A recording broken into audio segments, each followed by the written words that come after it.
This is the story of how I became a sugar baby. You see, I was born into a rich family. My dad gave me everything I asked for, until one time the police came to our house and took all of our possessions. I was so angry with my dad because he never told us that we were $3 million in debt. After that, we had to move to a homeless shelter because we had nowhere else to go. I hated it there. I couldn't stand this life, so I decided I was going to do something about it. First thing I did was I started working at the theater. I was selling popcorn for $7 an hour. The money I was making a day wouldn't even cover my lunch, but I had no choice. Money became so tight that I was forced to start selling my things to survive. First, I sold my expensive designer dress and then a bag, and eventually I ended up sitting on the street corner, surrounded by the things I used to own, trying to sell them. Soon after, I got fired from my job at the theater because I couldn't keep up with the demands, and selling my things on the corner of the street became my full-time job. I often just slept there too because I hated going back to the homeless shelter and seeing my father's face. Until one time, I felt a hand grabbing me in my sleep, and I woke up immediately. When I looked to see who was there, I saw an old man standing in what looked like a designer suit with a cigar in his hand. I asked him how did he get a suit like that? He must be rich. He was impressed that I knew the designer. He said he felt bad for me, sleeping on the street corner like that, and he offered to help me. I thanked him, but refused to go home with a stranger. He then made a phone call and said that he wasn't going to take me home with him if that scared me. Instead, he booked me a room at a 5-star hotel and drove me there in his limo. When we arrived, he took me to my room and confessed that he thought I was a beautiful woman, and a beautiful woman as myself should never be on the streets like that. He then kissed me on the forehead and wished me a good night's sleep. I was amazed. I guess that my boob job, perfect gym body, and face fillers from my good days still did the job. I woke up the next morning to a letter from Tom saying that he was waiting for me in the lobby. When I found him, he took me in his limo to a really nice restaurant and we had breakfast. "You don't seem that impressed with the fancy lifestyle for a woman who is homeless," he told me. So I told him my story, how I was rich like him once, and how we lost all of our money because of my dad's stupidity. Tom seemed touched by my story and offered to be my sugar daddy because my own father failed to take care of me. I agreed without knowing what a sugar baby is. And when I asked him about it, he said he'll explain later. We went back to the hotel and he started showing me all the things he was willing to buy me. He also promised me $10,000 a week. This was even better than the money my dad used to give me. But when I asked him what do I have to do in return, he said that I had to be his girlfriend. "What about the ring on your finger?" I asked. "Are you married?"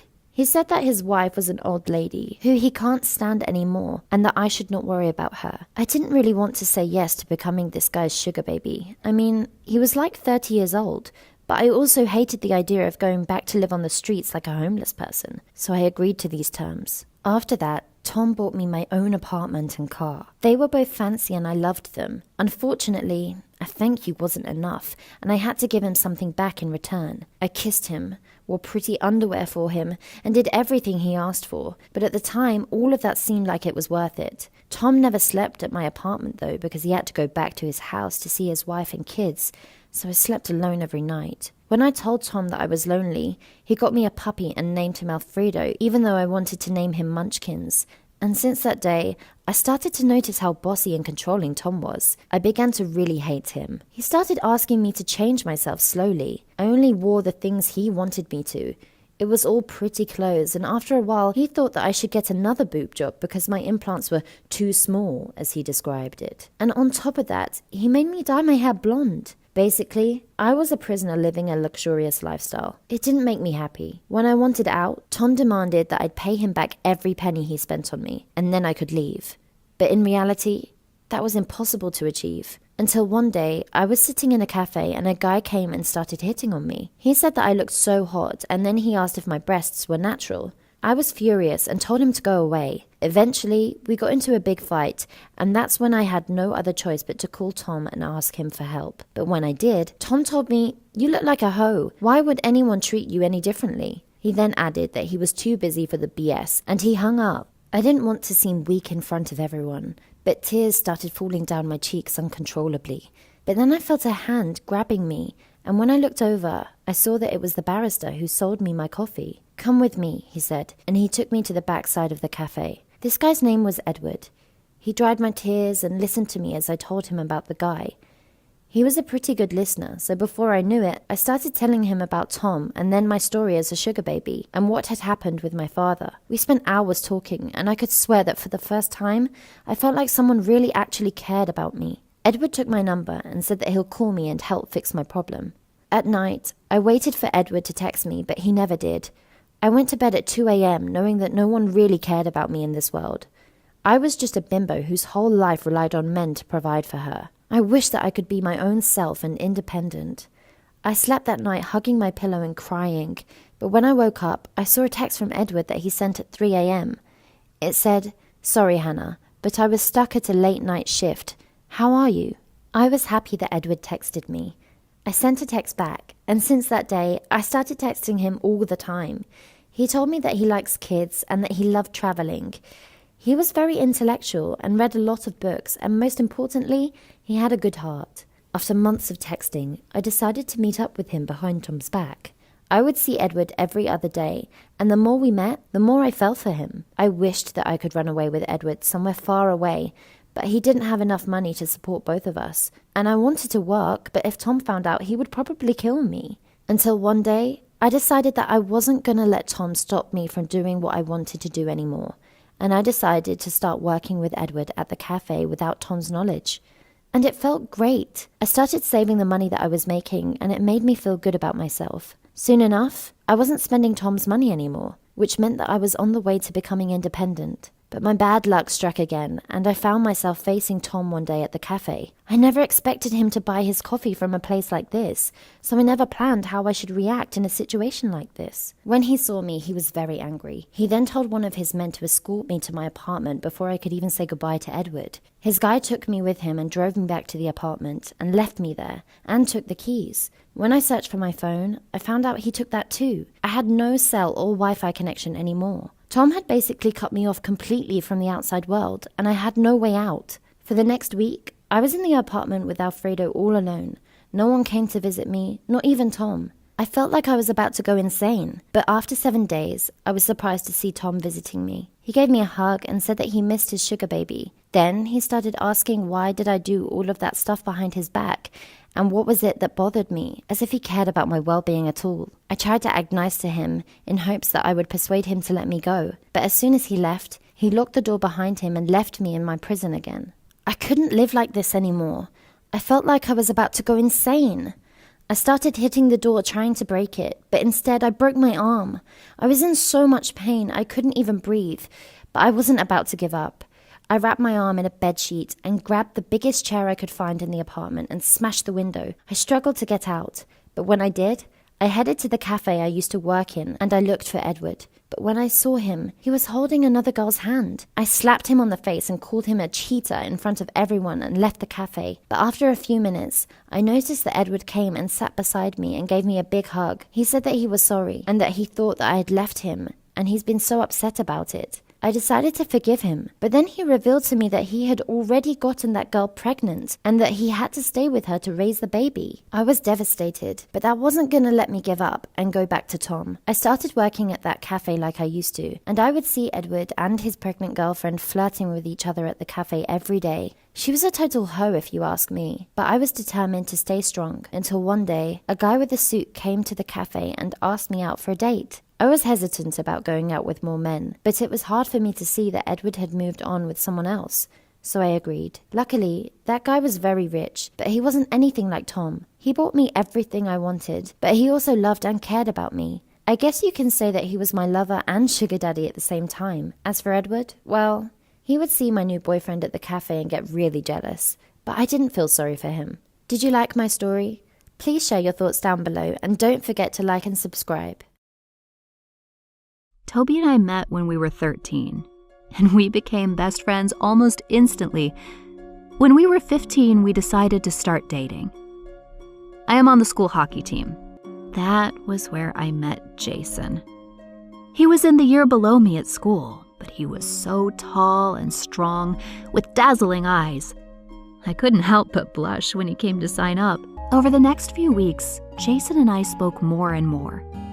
We held hands, and he told me he loved me. He told me to break it off with Toby and asked me to be his girlfriend. I didn't know what to do. It was coming up to summer vacation, and I told Jason I would end it with Toby. But I didn't. I couldn't. I kept putting it off. I saw Toby a few times during the holidays, but it felt strange and fake.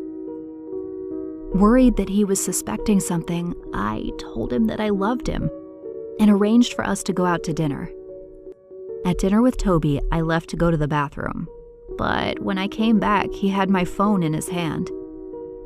Jason had messaged me whilst I'd been gone, and Toby had seen it. I burst into tears, trying to deny it, telling him I was sorry, that it had been a mistake. He walked out of the restaurant. When I went back to school in the fall, everyone knew what had happened. Jason wouldn't speak to me anymore as I had lied to him, and nor would Toby.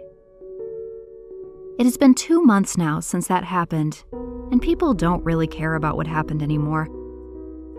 Life is back to normal, except Toby is not in it. Hi, I'm Kelly, and the reason I'm still alive today is because of my mother. After you hear my story too, you might think I don't deserve the life my mother gave me. Well, sometimes I think so too.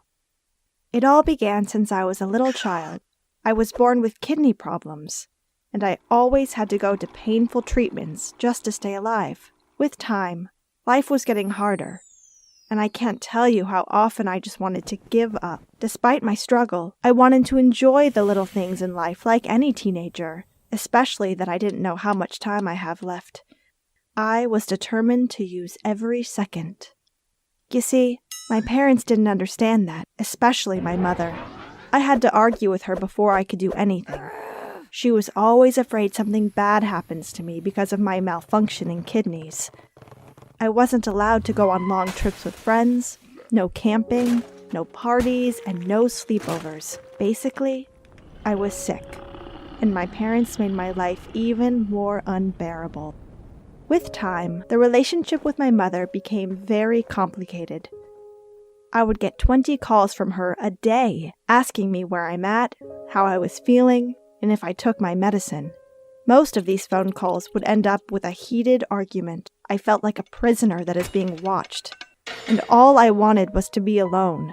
I was 17 at the time, and having your mother on the phone all the time was pretty embarrassing, to say the least. You might think that my mother was trying to protect me, but the truth was, my mother only acted that way out of guilt.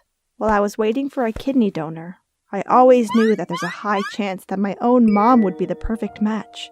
Even though many of the people I know got tested to see if they were qualified, my own mother never did. It was a touchy subject. I mean, you can't just ask people to give you their kidney, but I did try to bring up the subject multiple times when I was with her. However, my mother always brushed it off and never really gave me a clear answer. Because of that, my mom had no right to tell me what to do or act as if she cared. For all I knew, she just wanted to ease her feelings of guilt, or that's what I thought. One day, there was a house party that I was dying to go to. I knew that my mother would never approve, and there was no way I could miss it. So I planned to go without telling her. After school, I told her I'm staying over at my friend's house to work on a project, and my plan was to stay there and go to the party after. And that's exactly what happened. I wasn't going to let my mother ruin my mood, so I sent her a text saying that my phone was about to die and that I'll be home late. Samantha and I went together, and the party was booming. There were music, dancing, and even alcohol. Most importantly, Jacob was there, the boy I had a crush on for ages. When I saw him, I went up to him to say hi. He looked so handsome. He welcomed me with a smile and gave me a hug. Jacob then asked if he could get me something to drink. Because of my condition, I wasn't allowed to drink alcohol, but I couldn't really say no to Jacob. He got me a bottle of beer, which I kinda just held in my hand and took really small sips. I was enjoying the party so much that I forgot about the time. I knew my mother would be upset, but at that point, I didn't really care. Standing there with Jacob at that moment was the most fun I had since a long time. I could tell that he liked me the way I did. We were flirting, and there was definitely an attraction between us. I knew Jacob wanted to kiss me, and I was waiting for it. We were close to one another, and with every second that passed, I felt him getting closer and closer as he was staring into my eyes. Eventually, I knew it was time. I closed my eyes and I waited for the kiss, but it never came. I opened my eyes and saw Jacob looking in the other direction. He then turned to me and asked, "Is that your mother?" My jaw dropped. She was there, standing behind Jacob. When she came closer, my mother could see that I was holding a beer, which made her go crazy. She started screaming at me in front of all my friends. I could not believe what was happening. She said that she kept calling my friends until one of them told her I was here. She grabbed my hand and started walking towards the door. I had enough. I stopped, pulled my hand back, and told her she can go home alone. My mom seemed to understand that she was acting crazy, so she tried to trick me by asking me nicely to go home with her.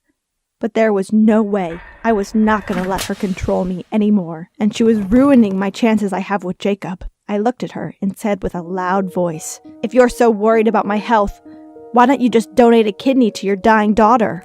My mom froze. She wanted to say something but couldn't. I told her if she's not willing to help me, then she should leave me to enjoy whatever I have left of life at least. My mom looked as if she was going to cry, and she just responded with, "Okay." As I saw her leaving, I couldn't hold my tears. I knew that I had hurt her feelings. Jacob came up to me and asked me if I was okay. Well, I wasn't. I was feeling horrible. I asked him if he could bring me a drink, and this time I took a larger sip. I was starting to feel better, or so I thought. The next morning, I woke up in a bed that wasn't mine. I looked around. Everything was blurry. I was in so much pain. I felt a hand holding mine, and I heard my mother's voice. "Everything will be okay," she said. "You need an urgent kidney transplant, and the doctors found your donor." I don't remember much from what on, but when I woke up after that, I was out of surgery with a new kidney. It took me a while before I understood what was going on. I was under the influence of drugs, and I kept falling asleep. I'm not sure how much time passed, but when I regained my consciousness, my dad told me that my mom was the kidney donor. I was a bit confused, but also thankful. This was the moment I had been waiting for my whole life, and all I wanted to do was to hug my mom and thank her. I asked my dad how she was doing, but my father was silent. He said that I needed to rest and everything would be okay. My heart started beating fast. I knew something was wrong with my mother. I asked my dad again how she was, and I could see that he was trying to hold back his tears. I immediately started to cry, and I kept repeating my question.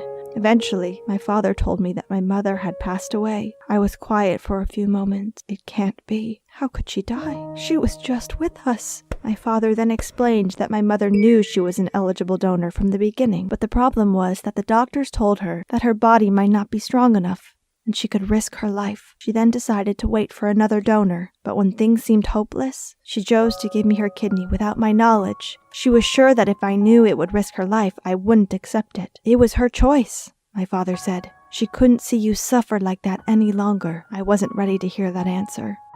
I couldn't believe how selfish I was. I wished at that moment to go back and undo everything. I didn't want my mother's kidney. I wanted my mother. Years passed. Until this day, the guilt I feel is unbearable. If you're watching this,